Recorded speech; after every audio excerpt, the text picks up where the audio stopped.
Las opiniones vertidas en este programa son de exclusiva responsabilidad de quienes las emiten y no representan necesariamente el pensamiento ni la línea editorial de esta emisora.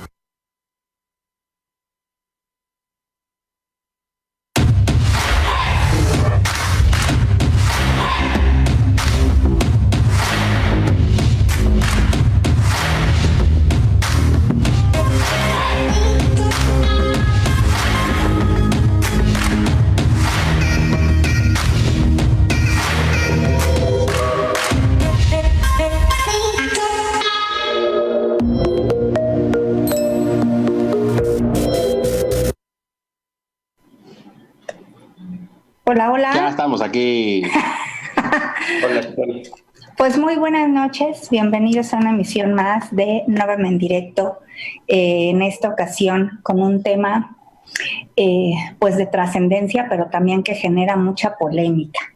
El título del programa, Arte en Crisis, sí lo genero porque aparte de que estamos viviendo toda esta pandemia y demás, el arte es una complicación, sobre todo en inversión, en plática, en conocimiento, en muchas cosas. Moisés, ¿cómo estás? Hola, Fernando, estoy noches. aquí compartiendo. Hola, buenas noches. Oigan, pues bueno, vamos a dejar que nuestro invitado nos dé un poquito, nos genere como ese bagaje. Fernando Figueras es artista plástico, egresado de una universidad pues reconocida. Él vive en Puebla y pues parte de su obra, que ahorita la vamos a ver y vamos a ir avanzando en este punto, pues es demasiado. He visto algunos comentarios que lo dicen que es un tanto cuento agresiva, pero ahorita vamos a ir avanzando en este tema. Fernando, me pareces un personaje súper polémico. Platícanos, ¿cómo inicias?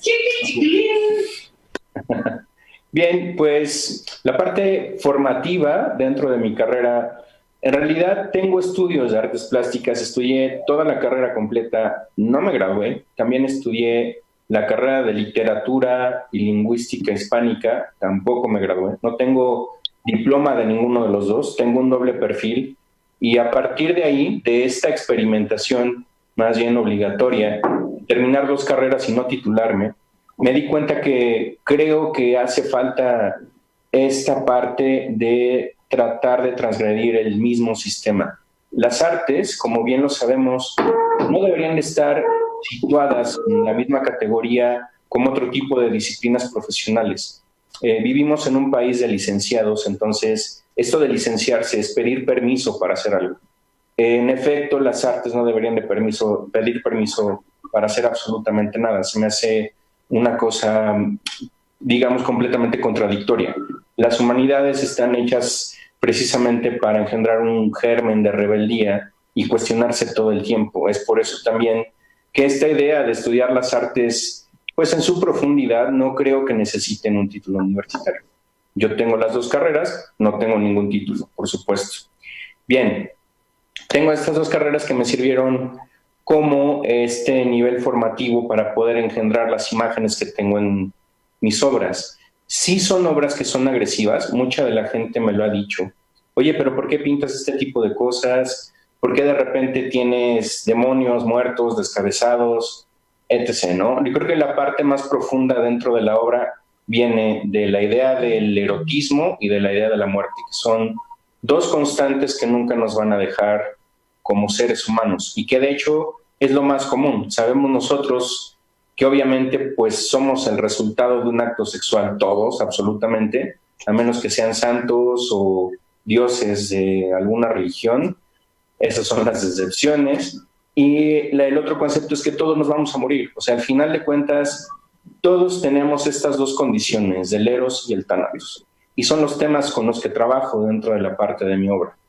Este doble perfil me ha ayudado mucho a poder trasladar lo que yo puedo imaginar dentro de una obra plástica y darle un fundamento. Es muy complicado el hecho de trabajar hoy día con una obra plástica que tenga un fundamento.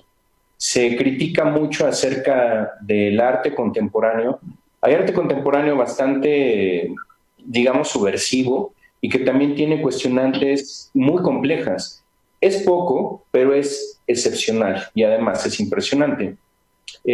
Claro, el mercado está inundado de un montón de basura, eso lo sabemos, pero dentro de esa misma basura pues están otro tipo de manifestaciones, igual que en las artes plásticas son esta idea de los cuadros bonitos que podemos colgar en las salas, ¿no? Para adornar nuestra casa y que no nos están preguntando cosas, ¿no? Creo que el arte en sí necesita despertar primero el interés de un espectador, luego hacer lo que se cuestione y luego también tener esta capacidad de reflexión y de comunicación ante la obra. Nosotros como artistas no somos los protagonistas, de hecho, de este acto estético, sino que lo ve que es el espectador y la obra misma, que ya es independiente a cada uno de nosotros.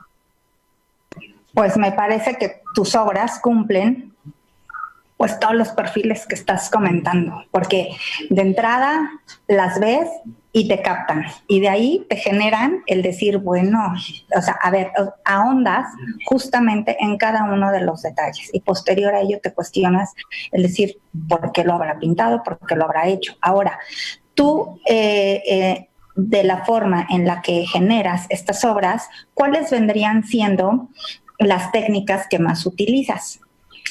Bien, dentro de las técnicas también como artista plástico, en esta, digamos, taxonomía de las artes, existe una categorización de las artes también para entenderlo como más claro.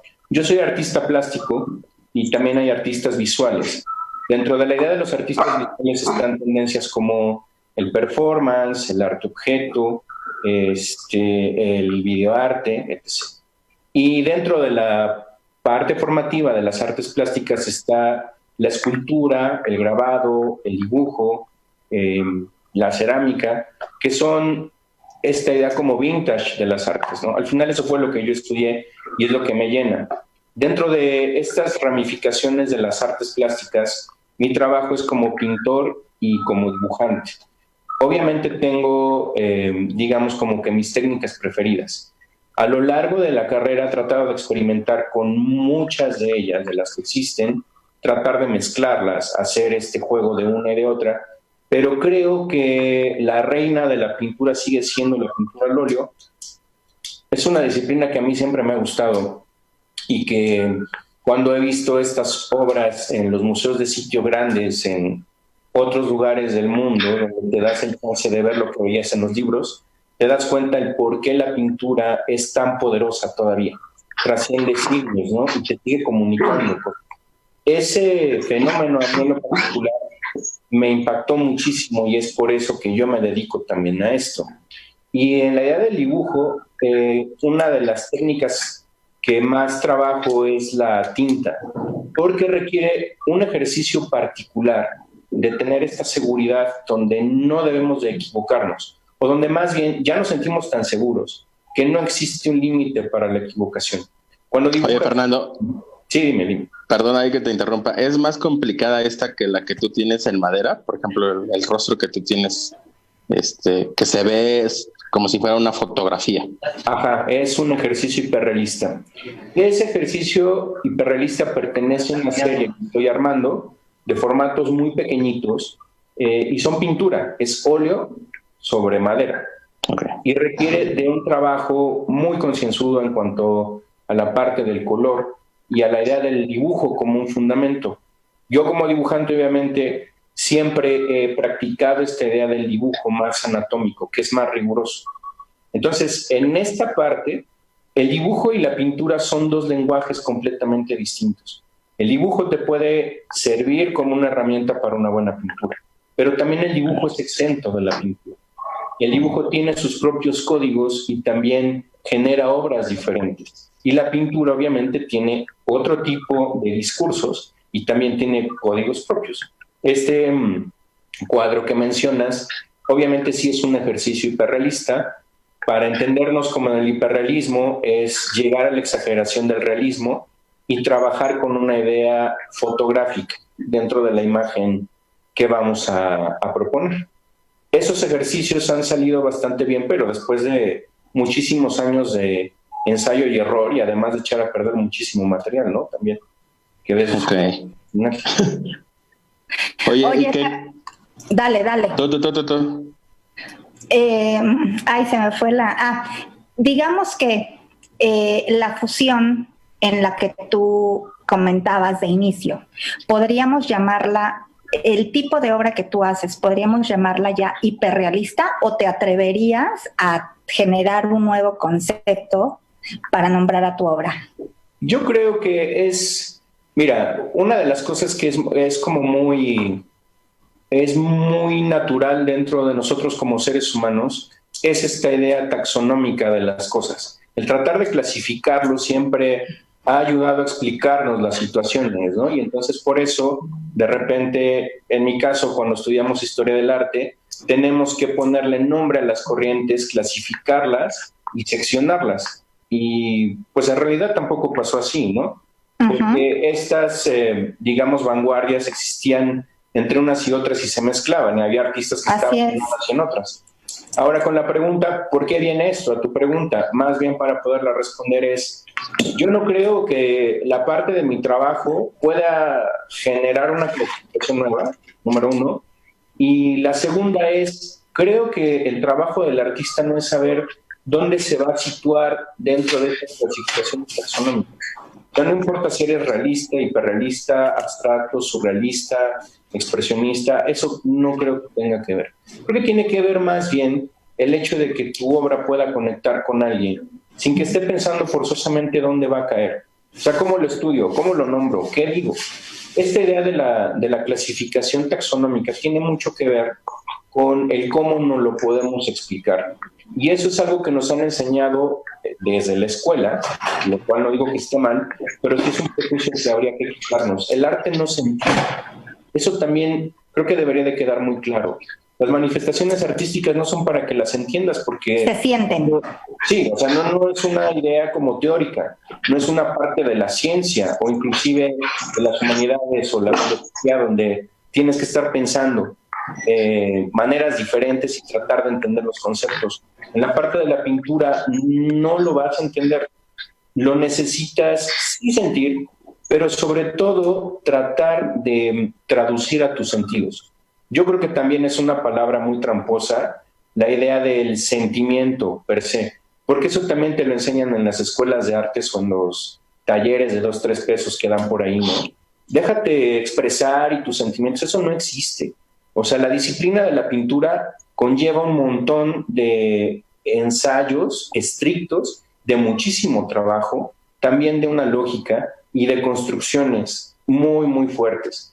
¿A esto qué es a lo que lleva? Bueno, tienes pensamientos críticos, juicios, sí necesitas un tono de valor y además otro tono donde se equilibre con esta parte del sentido, no del sentimiento. ¿Por qué hablo de los sentidos? Porque al final todas las manifestaciones artísticas vienen por los sentidos, la música por el oído, la parte del tacto con la escultura, que paradójicamente no nos dejan tocar las esculturas. La escultura está hecha para eso, para ser tocada, porque así nosotros nos comunicaríamos con el artista también y saber cómo sintió trabajar con tal o cual material y las formas. Eso nos ayudaría también a traducir las piezas, ¿no? No solo a verlas. Y en el caso de la pintura, bueno, es una educación visual que está demasiado desgastada, por supuesto, porque nosotros desde que abrimos los ojos, pues obviamente consumimos todo el mundo por medio de los ojos.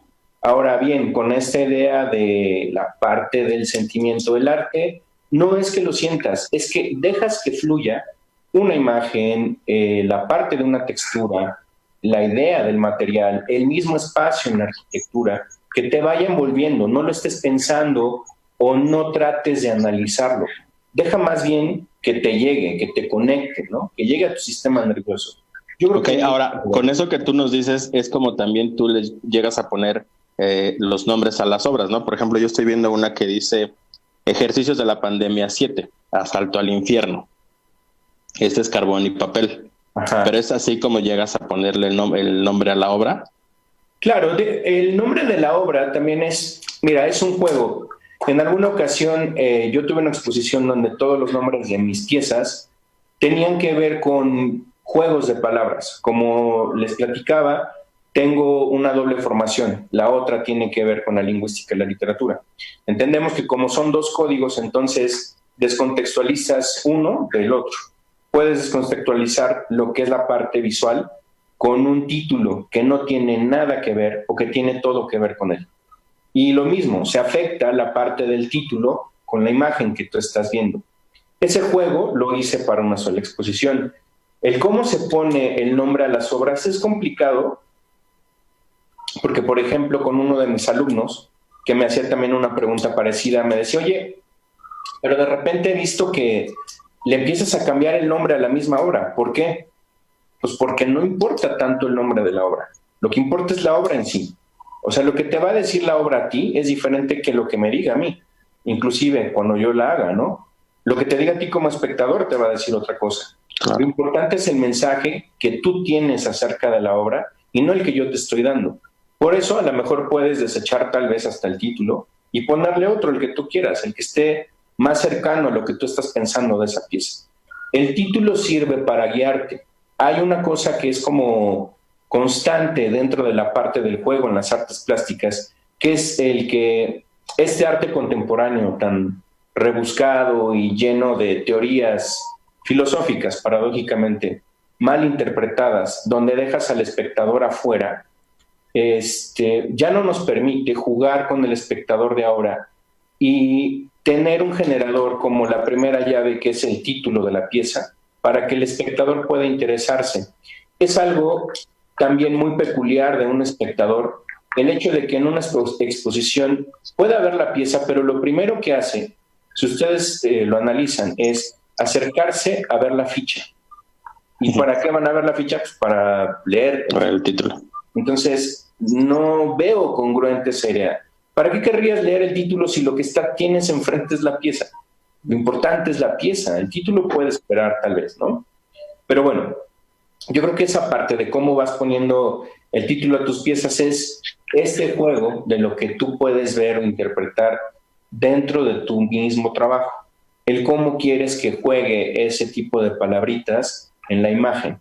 Cómo van a rebotar, va a hacer relaciones distintas, cómo los puedes intercambiar o cómo los va a recibir el mismo espectador. Si no conoces las palabras, igual te da flojera y no las buscas, ¿no? Y entonces te quedas nada más con la pieza. Ah, pues suena padre, ¿no? Y la pieza está magnífica, ya. Con eso, está bien. O sea, creo que esta parte de la pieza es el todo. Y lo otro son como cosas accesorias que te pueden ayudar. El título, la técnica, son pistas para que el espectador entienda más o menos cómo se hizo en el caso de la técnica, ¿no? Carbón sobre papel, óleo sobre tela o acrílico sobre madera. en realidad tampoco ayudaría mucho a un neófito que no sabe nada de artes, ¿no? No sabe qué tipo de carbón estás usando, si el que usas para poner tu carne a asar o el carbón que usas nosotros como artistas para dibujar, ¿no? En realidad es cualquier cosa. La parte accesoria está, pero lo importante y lo más fundamental siempre va a ser la obra.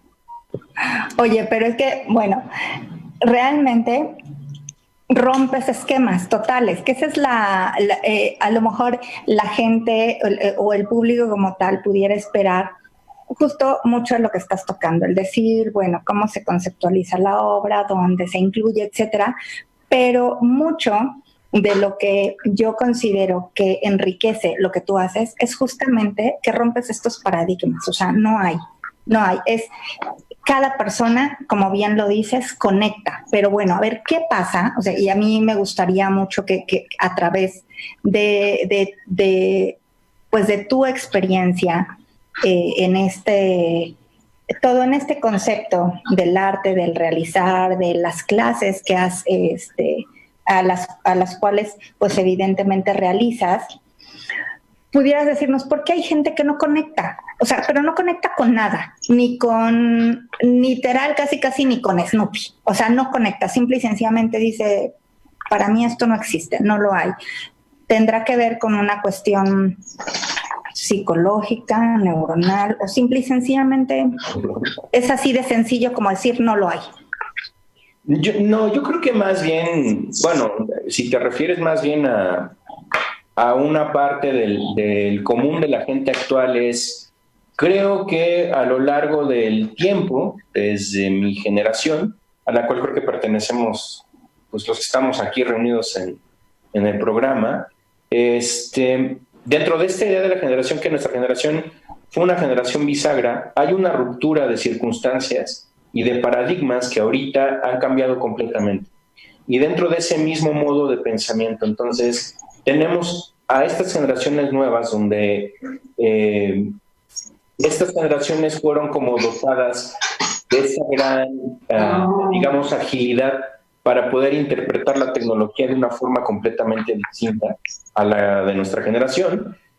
Y eso los llevó a ser, digamos, más dependientes de la misma tecnología y de muchas otras cosas, a ser gente que no tiene una capacidad ya no de raciocinio, o sea, sí la tienen. El problema es que no hay una reflexión profunda, que tampoco entonces, por ende, existe un intercambio real de pensamiento.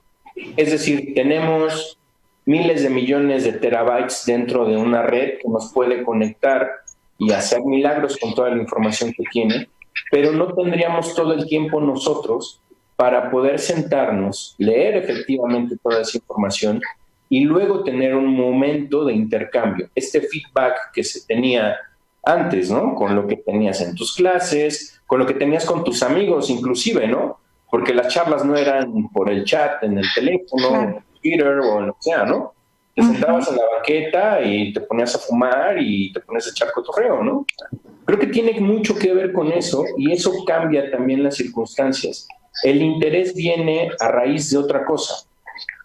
Creo que la facilidad por medio de los gadgets, lo que generan en estas generaciones es una idea de la inmediatez, es una droga para ellos. La parte de lo inmediato es, ya, o sea, quiero lo nuevo, ahorita en 5 segundos, ¿no? Y vamos a ir cambiando cada vez más, cada vez más, cada vez más. Y este movimiento se va acelerando y nos afecta a todos, porque no es que no se interesen, simple y sencillamente es que el interés está dentro de este lapso de tiempo muy cortito. Estamos ahí, pero 5 segundos, ¿no? Ya se interesaron en lo que dices, perfecto, pero ya vino alguien nuevo, o ya están diciendo una cosa distinta. Eso es lo que está sucediendo. Inclusive, si te pones a analizar cuántas canciones le caben a tu teléfono, ¿no? A tu nuevo iPhone, y nunca las escuchas todas, terminas oyendo las 5 mismas, ¿no? Y cargas listas todo el tiempo, no sé qué, y ahí se quedan. O sea, en realidad no estamos generando absolutamente nada nuevo. No hay nada nuevo bajo el sol, ya lo dijo Aristóteles, ¿no? Claro. Hace un montón de siglos. Ahora, entendemos que si no hay nada nuevo bajo el sol, deberíamos de sentarnos un poquito a tratar de reflexionar qué es lo que está sucediendo. Y esta idea del interés, entonces, como decíamos, proviene ya más bien de lo inmediato. sí hay un interés, pero es un interés efímero, lo más efímero posible. Entonces, no podemos... Oye, dime. Aquí tengo por ejemplo, tengo dos de la gente que nos está viendo. Gaby Pacheco dice, coincide que la ficha técnica sesga la opinión del espectador en sentido de la interpretación y provocación. Sin embargo, la técnica es muy esclarecedora para quienes admiramos la forma en que cada artista la maneja. Claro, pero hablábamos también de esta misma idea en la que obviamente nuestra amiga Gaby sabe un poquito más de arte, pero cualquier gente, la gente común y corriente y de a pie, aunque quiere interesarse, no sabe exactamente qué es un esmalte. Si les dices que es un esmalte sobre lámina, pues va a pensar en una laca. Que es el de las uñas. La del coche o la de las uñas. Exactamente. Creo que esa parte puede funcionar para aquella gente que se interesa y que tiene un background a lo mejor. Pero si no lo tiene, entonces ahí es donde también la información, pues, de alguna manera tampoco te ayuda, ¿no? Creo que darle más bien esta importancia a la parte de la obra en su totalidad es lo que merece la atención completa del espectador enfrente de la pieza, porque es así como se crea el fenómeno estético, ¿no? Ok, y aquí Anuar Elías dice, Fernando, fuera de tu obra desarrollada para novela gráfica, en muchas de tus piezas se puede observar el uso del texto en varios idiomas. ¿A qué responde esta aplicación sostenida del texto dentro de la imagen y cuáles son tus referentes o influencias que llevan a consolidar este diálogo? Perfecto, bueno, pues saludos, Anuar. Y mira, obviamente la contestación deviene de los dos perfiles que se tienen, ¿no? De la literatura y de la parte de las artes visuales. La idea de contextualizar y descontextualizar las piezas por medio de la parte del texto en uno o varios idiomas, que jueguen frente, punto, arriba o abajo de una imagen, lo que va a suceder es que te genera ventanas distintas. Y entonces lo que vas a hacer es, de una imagen concreta, con un solo texto en algún otro idioma, la fragmentas. Vas a empezar a fragmentar un montón de significados. Y entonces tienes lecturas completamente diferentes. Ya no solo una lectura textual de lo que hablábamos con esta parte de la grafía, porque además también el texto funciona como una idea de dibujo. No olvidemos que la representación de la escritura que tienen, por ejemplo, los japoneses, proviene de los ideogramas, que son dibujos en realidad y que se vuelven íconos y símbolos que significan cosas completamente diferentes, que se van, si los juntas, te generan ya sea, además de una descripción, una historia completa o una narrativa distinta. A eso es a lo que puedo responder en el caso de la relación entre el texto y la parte de la imagen.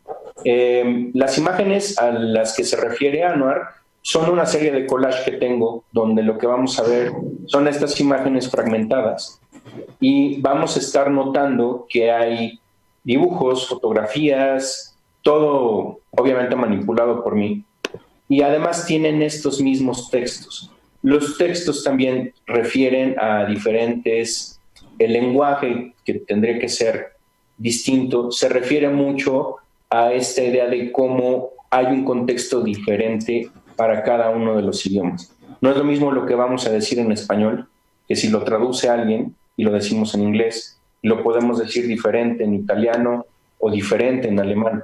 Siempre la lengua sí guarda una relación de intercambio que puede ser muy distinta o muy parecida. Entonces, todos estos juegos se vuelven más complicados entre la imagen y la parte del mismo texto. Oye, pues bueno, total, sigo insistiendo en que esta forma en la cual tú logras transmitir mucho de la conceptualización, del pensar y de tu experiencia es poco convencional para muchos, pero muy aclarativa para otros. Entonces, tomando como base esto que me dices de la inmediatez y de justamente que la gente busca pues esa fusión con la tecnología y demás.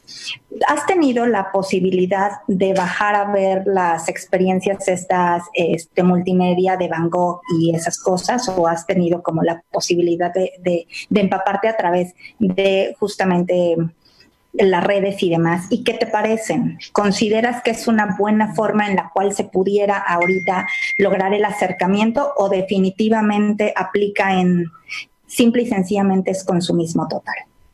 No, yo creo que en realidad cualquier acercamiento a las artes, el que sea, esta parte ya sea de la literatura o de la música o del teatro, y en el caso específico de las artes plásticas, inclusive las visuales, cualquier pretexto que nos sirva para poder acercarnos es válido. El hecho de más bien el cómo se presenta ante cierto público es lo que puede ser como un poquito más cuestionable. Pero no podemos cuestionarlo tanto por lo que decimos de la inmediatez, ¿no? O sea, si existe una página de 3 minutos de arte, obviamente en 3 minutos no aprendes casi nada, ¿no? Tienes más bien el pretexto donde te dicen, Van Gogh era un pintor pobre, expresionista, que murió y se cortó una oreja antes y sus pinturas son maravillosas. Eso es lo que aprendes. Esto nos daría pie a que alguien que tenga una mínima curiosidad se ponga a investigar quién era este chico Van Gogh, por qué se cortó una oreja, o por qué sus pinturas tienen este tipo de colores, ¿no? Obviamente no va a suceder. De lo que estábamos hablando también es esta parte, si bien del interés que es como express, no le va a permitir a alguien tampoco el hecho de que tenga una dosis de cultura que sea medianamente buena. Nos da flojera leer hasta un Twitter, ¿no? O sea, son no sé cuántos caracteres en una línea. Imagínate que te van a poner un cuento corto de Julio Cortázar en la red, qué flojera, ¿no? Entonces no lo voy a leer. Mejor algo resumido, ¿no? Un poemínimo, algún haiku, algo que me llene en una sola línea o en un enunciado. Yo creo que esa es la parte donde se están acortando realmente las visiones del arte. No es malo el hecho de que te puedan acercar. Sí, en la forma en la cual te pueden decir, bueno, con esto tienes tu dosis de cultura y tu dosis de arte, ¿no? Tienes internet, ya eres todo un doctor. En realidad no sucede así. Y creo que nuestra parte de la sociedad de consumo pues, nos ha dicho que ese es el camino nuevo, ¿no? En el que vamos a estar instituidos hasta ahorita. Afortunado o desafortunadamente, llegó esta parte de la pandemia donde todos nos tenemos que encerrar y no nos permite tampoco el hecho de compartir cosas reales, ¿no? He visto, por ejemplo, cosas que suben a Instagram o a otras páginas de artistas donde están generando sus procesos y todo tiene que ser igual, muy rápido, porque además los videos que te dan estas plataformas son súper cortitos y tú ves cómo desarrollan un cuadro pues, en 2 minutos, ¿no? Lo más peculiar es que creo que las nuevas generaciones creen que en realidad así pasa. El estructurar una obra no puede ser así. Necesita muchísimo descanso, muchísima reflexión y muchísimo trabajo. Son horas, días, meses, ¿no? En los que tienes que estar ahí todo el tiempo. Pero sí, cualquier pretexto para poder acercarnos a las artes, si es que estamos en realidad como más interesados, vale mucho la pena. Ahora pues yo tengo 80,000 preguntas y no me va a alcanzar el tiempo. Arráncate tú con la tuya. Ahorita hablando de eso, que las generaciones no se acercan, en base a tu conocimiento, ¿tú qué le recomendarías ahorita que estamos en este tema de la cuarentena a los papás que tienen hijos chiquitos? Uh-huh. ¿De qué manera pudiesen empezarlos a acercar hacia el arte? O sea, ¿qué les recomiendas tú que pudiesen hacer? Es bien interesante, porque lo primero que yo les recomendaría, yo no tengo hijos, afortunadamente. Bueno, no critico los que son padres de ahorita, ¿no? Bien por ellos. Pero creo que una de las cosas que podría suceder en un principio como fenómeno es alejarlos de los gadgets. Eso es lo primero. Comprometerse ellos con sus hijos porque necesitan tiempo y espacio para ellos. Qué mejor en una pandemia que estén ahí. Y si es que llegaron a conseguir algún libro en toda su carrera y vida, pues que lo compartan con sus hijos, ¿no?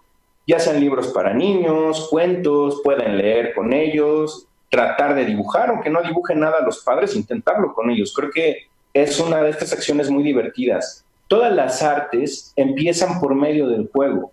Creo que muchas de ellas nos han enseñado a nosotros, a cualquiera, como un ser integral, que las artes nos construyen como seres humanos. Por eso en las escuelas es tan importante este acercamiento a la educación artística. Esta educación artística debería de ser fomentada todavía más en casa. Por eso los padres deberían estar junto con sus hijos, jugando cada vez más e incluyendo estas dinámicas del arte. Dibujar, cantar, bailar, actuar inclusive, ¿no? Todo este tipo de juegos que antaño también los teníamos, que ahora ya no se usan en realidad. Esto es lo que yo creo que va a motivar y estimular a los niños también, para que entiendan que existe una realidad alterna, un aparato que puede ser la computadora o el iPhone o lo que sea, ¿no? Creo que ese tipo de cosas puede empezar a ayudarles a los niños a acercarse más a las artes. Y justamente tocas el tema escolar.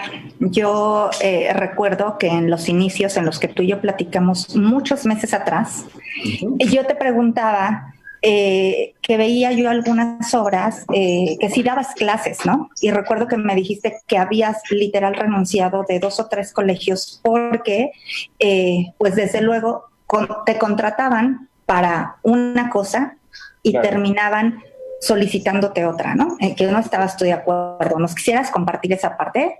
Sí, es una parte divertida para mí, muy triste para muchos. Tiene que ver con esta situación de cómo precisamente un sistema escolar funciona más bien como una empresa despiadada, ¿no? Tú eres un trabajador como un obrero, el profesor es un obrero para la empresa, así de sencillo. Y entonces nuestros clientes ahora son estos chicos que son tus alumnos.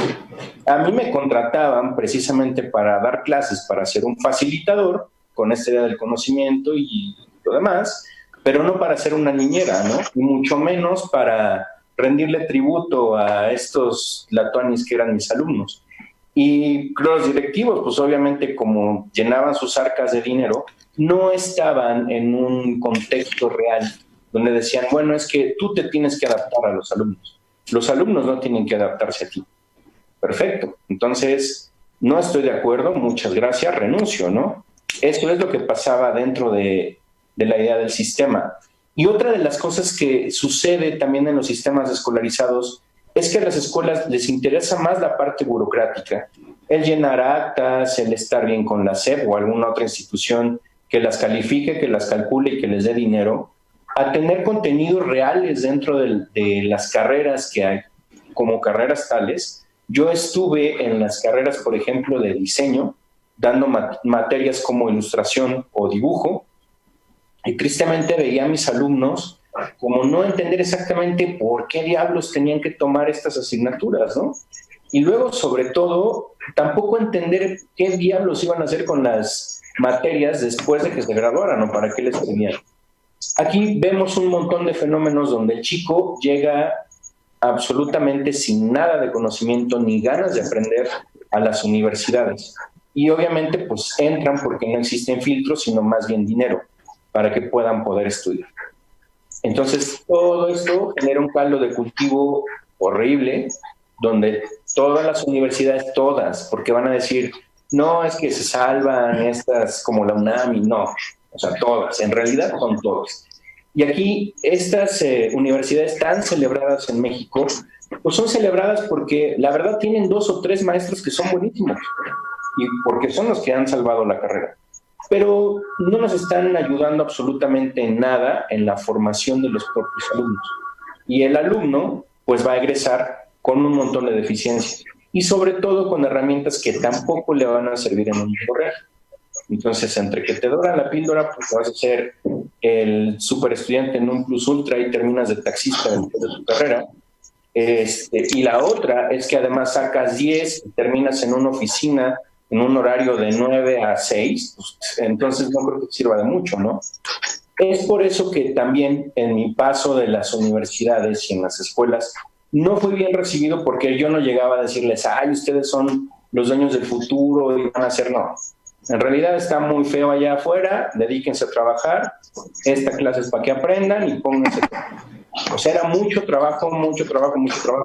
Mis alumnos que me conocen saben que soy súper estricto, soy muy pesado también en eso, pero la consigna conmigo es aprender, entender qué hacemos, por qué lo hacemos y luego poder ejecutarlo de la mejor manera. Por eso es que el paso de las escuelas conmigo siempre ha sido efímero y no tan grato. Oye, Fernando, pero entonces, ¿quiénes son ahora tus alumnos? ¿Cómo te buscan? ¿Cómo llegan a ti? ¿Así se meten literal al perfil? ¿O claro. ¿Cómo te conocen? En realidad también el uso de la tecnología ha ayudado, por ejemplo, a poner anuncios en diferentes páginas acerca de mis talleres y mis clases. Otros han sido por recomendaciones de amigos y colegas que también son artistas. Otros han sido pues, porque llegan de rebote y vieron a lo mejor una publicación en redes sociales y oye, das clases de algo, claro. Y es así como he estado trabajando con alumnos. De hecho, hay varios alumnos que han estado como por temporadas, ¿no? Es como una serie de televisión. Entonces, en la temporada 1 hay 5, y luego se van 3, quedan 2, y luego regresan en la temporada 6, ¿no? Y se vuelven a juntar con los demás, etc. Pero siempre pasa. Creo que también es como confrontar ciclos. Hay gente que ha venido estudiando otras cosas y decide cambiarse al rubro de las artes o de la ilustración o del diseño y empiezan a transformar como la mentalidad. En realidad les da mucho miedo. La mayor parte de los alumnos que he tenido siempre hay un miedo concreto a dedicarse a las artes de lleno porque nos llenan la idea, bueno, nos llenan la cabeza de ideas de esta parte de la mala senda de las artes, ¿no? Y yo creo que ha pasado por todos, han escuchado o tienen amigos también, nos han dedicado a esto, ya sea que sean teatreros o bailarines o músicos. Te vas a morir de hambre, mi hijo, no lo hagas, no sé qué, no tenemos para mantenerte hasta los 40, bla, bla, bla, ¿no? Entonces, creo que esta parte de salvarnos de esta mala senda, pues no nos ayuda mucho y nos llena de inseguridades. Y aquí es donde empiezan a confrontarse dentro de un taller que se vuelve más profesional, porque lo que tratamos de hacer, como lo repetiera, enseñar el por qué se hacen las cosas, el cómo se están haciendo, cuál es el objetivo de esto, y tratar de enfrentarse a ese mundo con estas herramientas que están adquiriendo. Esa parte que estamos tratando de construir con los alumnos es algo que en la escuela en realidad casi nunca tienes, porque cuando tú te construyes una realidad dentro de las artes, es lo único que vas a tener y es lo único tuyo que va a permanecer. A diferencia de otro tipo de empleos, yo no denuestro cualquier otro tipo de carreras. Claro, son eficientes, son prácticas, son pragmáticas en todos los sentidos, son funcionales, pero las artes lo que te da es una seguridad de tener una visión distinta y única y confrontarte con esa misma visión a un mundo que es completamente real y ahorita al menos es muy hostil, ¿no? Pero esa visión particular es la que le va a permitir a cualquier chico o chica que se dedique a esto a darnos un poquito de este universo y a cambiarnos el día. Porque bien se ha dicho que la parte de las artes ahorita, que no es así como que un artículo de primera necesidad, yo creo que sí, que tiene que ver con eso, porque en otra parte somos un nivel de entretenimiento. Ponte a dibujar y creo que aunque no sepas cómo hacerlo, si es divertido, te vas a entretener y se te van a pasar las horas. O ponte a bailar, ¿no? Que es lo que decíamos con los hijos, o a cantar. Este tipo de acercamiento con las artes nos va a ayudar precisamente a enfrentarnos a cosas como las que estamos enfrentando hoy, que es una pandemia global. Oye, pero, a ver, voy a mezclar ahorita un poco de todo esto que has hablado y voy a tocar el tema de algunas galerías o algunos artistas que están generando, digamos, este proceso, pues yo le llamaría, pues no sé si llamarle arribista como tal, en el cual te ponen una obra, ejemplo, la de los girasoles, y te dicen, ven con tu pareja, disfruta de una copa de vino, un menú de 3 tiempos y pinta con nosotros. Bueno. Y entonces, yo recuerdo que marqué a una de ellas y dije, bueno, oye, ¿sabes qué? Yo quisiera ir con mi hijo, ¿no? Mi hijo tiene como esa facilidad como para poder, pues obviamente colorear, trazar a mano alzada, etcétera, etcétera. Y me dijeron, no aceptamos niños, únicamente es con adultos porque, bueno, se maneja esta cuestión de alcohol, pero aquí es para que ustedes vengan realmente a pasar un buen rato y se desestresen. Uh-huh. ¿Has tenido oportunidad como de tener ese acercamiento? ¿Lo has visto?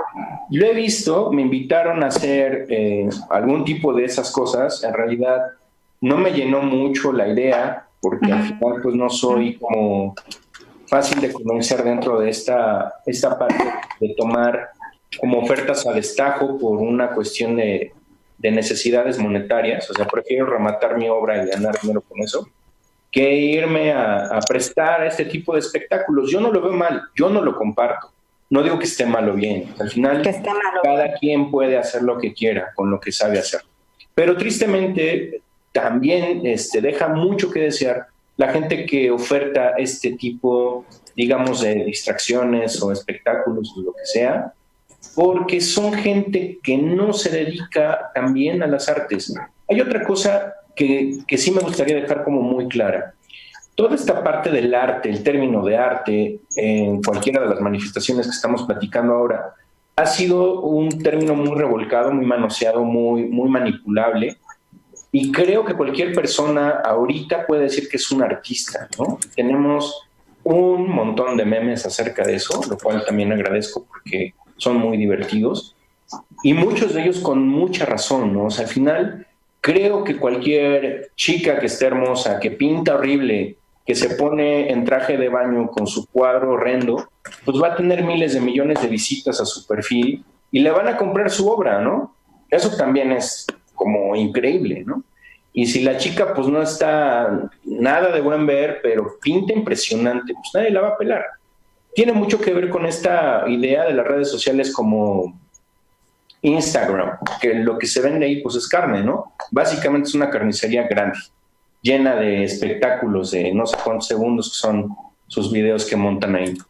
Tiene que ver también con eso. Creo que en esta situación del arte, más bien sí nos puede llevar a una reflexión más profunda, a una parte de cómo nos comprometemos con nosotros mismos, el cómo nos espejeamos con los demás, pero si se toma en serio. No digo que el arte tenga que ser solemne, en realidad nunca lo ha sido tampoco, ¿no?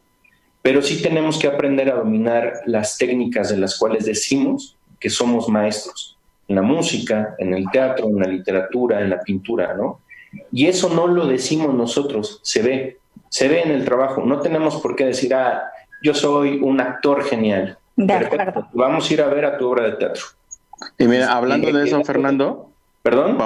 Hablando de eso, Juan Pablo dice que él opina que en estas actividades de dibujar o de bailar, algunas veces rayan en el ámbito artesanal y no en lo artístico. Ok, esa es una buena idea de lo del... A ver, ¿qué es el arte y lo artesanal? En la parte de nosotros, la diferencia entre el artesano y nosotros es que el artesano puede generar una misma pieza 100 veces. O sea, yo te voy a hacer un jarrito así hermoso de barro policromado con verdes y rojos, pero ese mismo jarrito que tú tienes lo van a tener 100 personas. Y el arte, pues es más bien hacer un jarrito único, que sea de otro tipo de materiales y que esté decorado con otro tipo de cosas y que nada más tengas tú y que nadie más lo va a tener. Esta idea de lo único dentro del arte, de lo que no se repite, tiene mucho que ver con eso. Lo de la parte artesanal también se me hace peligroso porque al final acabamos como sesgando, se me hace como un término racista, ¿sabes? O sea, es como, nosotros somos artistas, ellos son los artesanos, como decir, bueno, pues tú eres blanco y tú eres negro, ¿no? O sea, no, al final también tiene que ver con estas manifestaciones, más bien creo que él a lo mejor quiere referirse como al arte popular, eso es diferente. El arte popular tiene que ver con el mismo término, donde esta idea de la cultura popular, y de ahí viene el término pop, es como lo que está a la mano de todos. Y estas manifestaciones acerca del arte popular, pues es lo que está rodeándonos. Y la idea de que tú puedas estar divirtiéndote con tus hijos por medio de estos acercamientos, no creo que te puedas poner a bailar una polca rusa del siglo XV o XVII, de donde sea, a que te pongas a bailar pasito duranguense ahí con tu hijo o tu hija, ¿no? O sea, al final tiene que ver con un entretenimiento. No hay que alejarnos de esa misma idea de las artes. Las artes tienen que ser divertidas, sí conllevan un nivel de un juego en serio, porque también eso lo dicen en los términos teatrales, ¿no? Le jeu tiene que ver con el juego, que es un término que tiene que ver con el jugar en serio, como lo hacemos de chicos. Cuando nos tocó jugar y no teníamos estos gadgets, pues lo que hacíamos era jugar o con los primos o inclusive solos, pero nos creíamos tanto el juego que éramos otros personajes y vivíamos el juego. Es exactamente eso, es cómo nos deberíamos de tomar los juegos cuando estamos haciendo el arte. A mí me encanta pintar y dibujar, pues porque es algo que yo hice desde chico y me divertía y tenía yo horas y horas y horas y horas de estar haciéndolo sin aburrirme, sin distraerme, sin enojarme, sin nada, ¿no? Creo que ese es como el fenómeno en el cual los niños se pueden empezar a sentir más a gusto. Lejos de esta etiqueta de si es popular o es arte, de si es negro o es blanco, lo que sea, ¿no? O sea, al final es un acercamiento real a las manifestaciones artísticas que nos van a ayudar precisamente a generar lazos y a construir como un tejido entre la parte de lo que tiene el niño como un ser creativo en su totalidad y nosotros que lo vamos perdiendo al paso del tiempo, ¿no? Eso nos puede permitir también más quitarnos estos atavismos del día común y corriente y acercarnos a lo que éramos de niños. Creo que ese es un paso bastante bueno en el cual podemos estar refrescando nuestra memoria. Okay. Fernando, ¿dónde te puede contactar la gente? Bueno, me pueden encontrar en Facebook como Figueras FZ, ahí le pueden dar clic al perfil, está público, entonces pueden checar las publicaciones, fotos de mi obra, bla, bla, bla. No tengo ya Instagram porque no me gustó la aldea y la gente que está ahí, entonces bueno, me pueden también contactar por medio del correo que es piesnegrosdesangre@yahoo.com. Pueden escribir ahí todo lo que quieran. Ya no escriben, pero bueno, pueden intentarlo. Pero creo que el mejor medio pues, puede ser ese. También pueden buscarme en Google como Fernando Figueras, Figueras con Z al último, y les van a salir varias ligas. Sí tiene que ser con Z porque me enteré que hay otros Fernando Figueras que son con este, y uno es escritor y otro es un mago, entonces no soy ni el escritor ni el mago, no soy un artista plástico. Pues esos serían como básicamente mis ligas para poder contactarme. Ok, pues Fernando, nos tenemos que ir. Perfecto. Muchísimas gracias por Fernando, muchas gracias realmente por compartir esta parte. Quedaron ahí temas pendientes, pero seguramente los abordaremos en otra emisión. Te agradezco a nombre de todo el equipo el que nos hayas dado el espacio y nos hayas compartido amablemente todo tu conocimiento. Muchísimas gracias por la invitación, Liz. Gracias, Moy, y pues estamos en contacto. Un gusto. Sí, mucho un abrazo. éxito. Gracias. Bye. Gracias.